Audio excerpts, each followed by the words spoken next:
नमस्कार, हिंदी साधन चैनल में आप सभी का हार्दिक स्वागत है। आज हम सभी बाल विकास के 30 प्रश्नों को सॉल्व करेंगे। ये प्रश्न सीटेट के 2014 में सितंबर महीने में जो सीटेट का एग्ज़ाम हुआ था, उसी में ये 30 प्रश्न आए हुए थे। इससे पहले हमने बाल विकास और अध्यापन कला के 10 मॉक टेस्ट का वीडियो बना रखा है। अगर आपने उसे नहीं देखा है तो सबसे पहले हमारे चैनल पर जाकर उसे ज़रूर देख लें। चैनल को सब्सक्राइब ज़रूर कर लें, वीडियो को ज़्यादा से ज़्यादा शेयर करें और लाइक करें।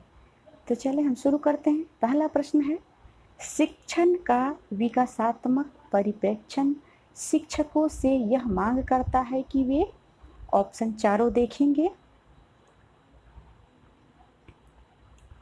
ऑप्शन दूसरा, विकासात्मक कारकों के ज्ञान के अनुसार अनुदेशन युक्तियों का अनुकलन करें। अगला प्रश्न को देखेंगे, प्रश्न संख्या 2, शिक्षार्थी तब तक नहीं सीख सकते हैं जब तक। ऑप्शन देखेंगे। ऑप्शन तीसरा, वे सीखने के लिए तैयार न हो। अगला प्रश्न है प्रश्न संख्या 3, सामाजिक अधिगम का सिद्धांत निम्नलिखित में से किस घटक पर बल देता है।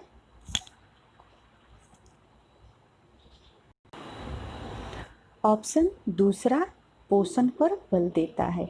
अगला प्रश्न है, मनोविज्ञान मनोसामाजिक सिद्धांत निम्नलिखित में से किस पर बल देता है। ऑप्शन देखेंगे। तीसरा ऑप्शन, उद्यम के मुकाबले में हीनता स्तर। अगला प्रश्न है, यह तथ्य कि बच्चों को सांस्कृतिक रूप से प्रासंगिक ज्ञान की आवश्यकता होती है निम्नलिखित में से किस व्यक्ति से संबंधित है। ऑप्शन देखेंगे। ऑप्शन चौथा, वाइगोत्स्की के सिद्धांत से ये संबंधित है। अगला प्रश्न है, आप एक शिक्षिका शिक्षक के रूप में रैगिंग और धमकाने के सख्त विरोधी है तथा इस संदर्भ में विद्यालय में पोस्टर लगाते हैं तथा समिति बनवाते हैं। आपसे जुड़ने वाले किशोर जो इस विचार के दृढ़ विश्वासी है निम्नलिखित में से किस स्तर पर होंगे। दो ऑप्शन देखेंगे। अन्य दो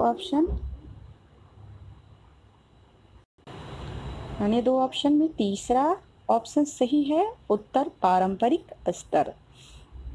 अगला प्रश्न है प्रश्न संख्या 7, प्रगतिशील शिक्षा निम्नलिखित में से किस कथन से संबंधित है। ऑप्शन दूसरा, ज्ञान प्रत्यक्ष अनुभव और सहयोग से उत्पन्न होता है। अगला प्रश्न है, बहुबुद्धि के सिद्धांत के संदर्भ में एयरफोर्स पायलट बनने के लिए निम्नलिखित में से कौन सी वृद्धि की आवश्यकता है।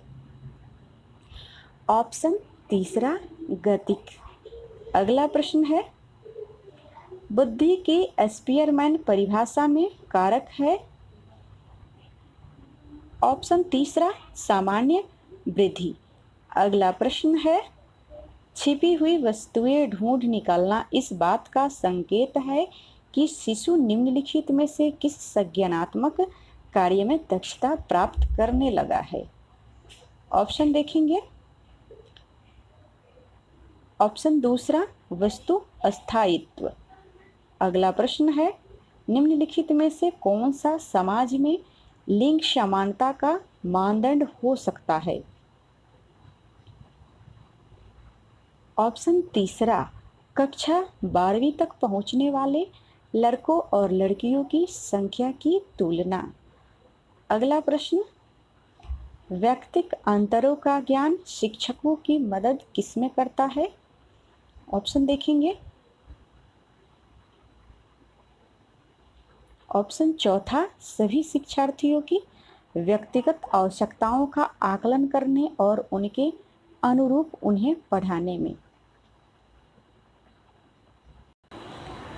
अगला प्रश्न है प्रश्न संख्या 13, सीखने के लिए आकलन ऑप्शन पहला, अभिप्रेरणा को बढ़ावा देता है। अगला प्रश्न है प्रश्न संख्या 14, विद्यालय आधारित आकलन। ऑप्शन देखेंगे। ऑप्शन तीसरा, रचनात्मक प्रतिपुष्टि उपलब्ध कराते हुए सीखने में संवर्धन करता है। अगला प्रश्न है, कक्षा में विद्यार्थियों से कहा गया है कि वे अपने समाज के लिए क्या कर सकते हैं। इसे दर्शाने के लिए एक नोटबुक में अपने कार्य की विविध शिल्प प्रकृतियों को संयोजित करें। यह किस प्रकार की गतिविधि है। ऑप्शन चौथा, पोर्टफोलियो आकलन।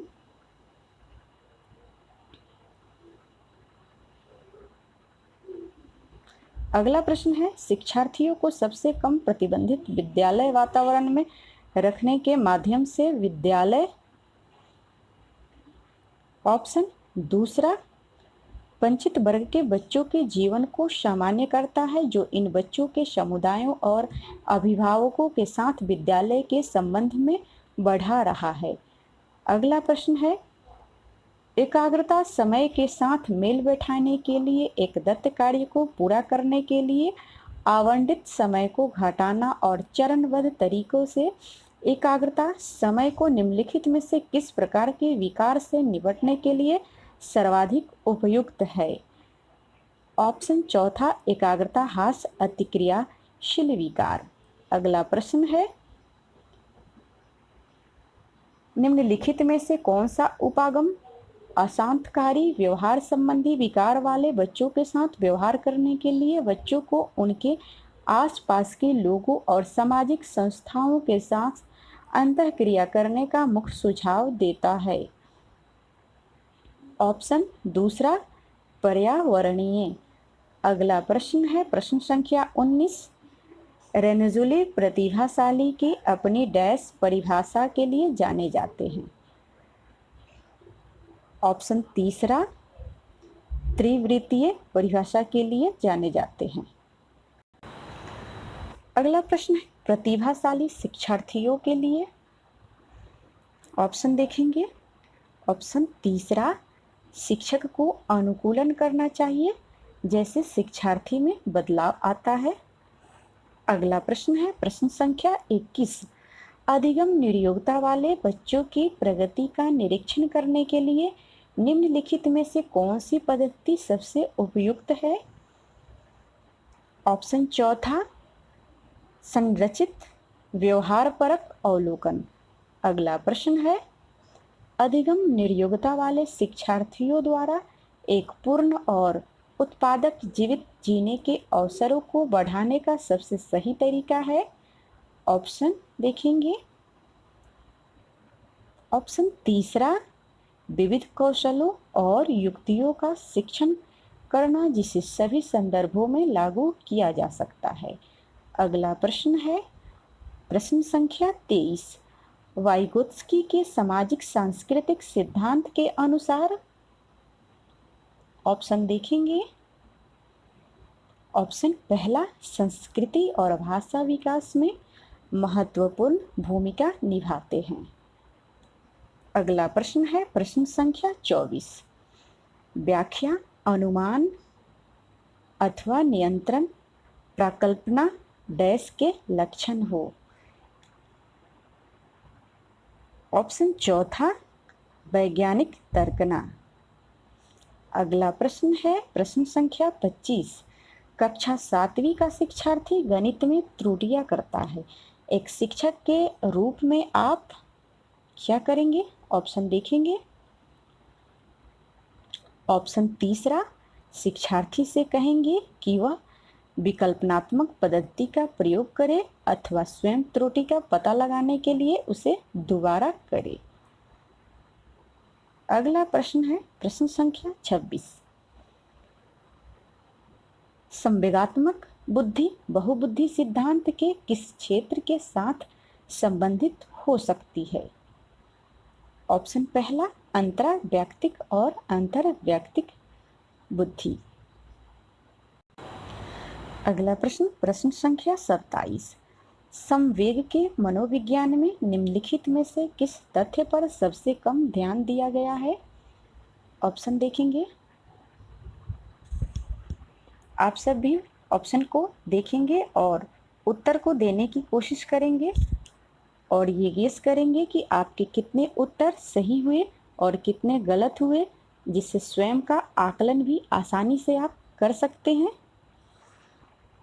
तो 27 का दूसरा ऑप्शन सही है। संवेग न केवल व्यक्तिगत शिक्षार्थियों में बल्कि पूरी कक्षा में भी उत्पन्न होते हैं। अगला प्रश्न है, राजेश गणित की समस्या को हल करने के लिए पूरी तरह से संघर्ष कर रहा है। उसका आंतरिक बल जो उसे उस समस्या को पूरी तरह से हल करने के लिए विवश करता है, डैश के रूप में जाना जाता है। ऑप्शन पहला, प्रेरक के रूप में जाना जाता है। अगला प्रश्न है, अभिप्रेरणा चक्र के संदर्भ में निम्नलिखित में से कौन सा सही क्रम है? ऑप्शन देखेंगे सभी। ऑप्शन चौथा, आवश्यकता, प्रबल प्रेरणा, उत्तेजना, लक्ष्य उन्मुखी व्यवहार, उपलब्धि, उत्तेजना में कमी। अगला और अंतिम प्रश्न है, वेंडुरा के सामाजिक अवलोकन पर आधारित अधिगम सिद्धांत में निम्नलिखित में से कौन सी प्रक्रिया होती है? ऑप्शन दूसरा, प्रतिधारणा। तो आज के लिए बस इतना ही।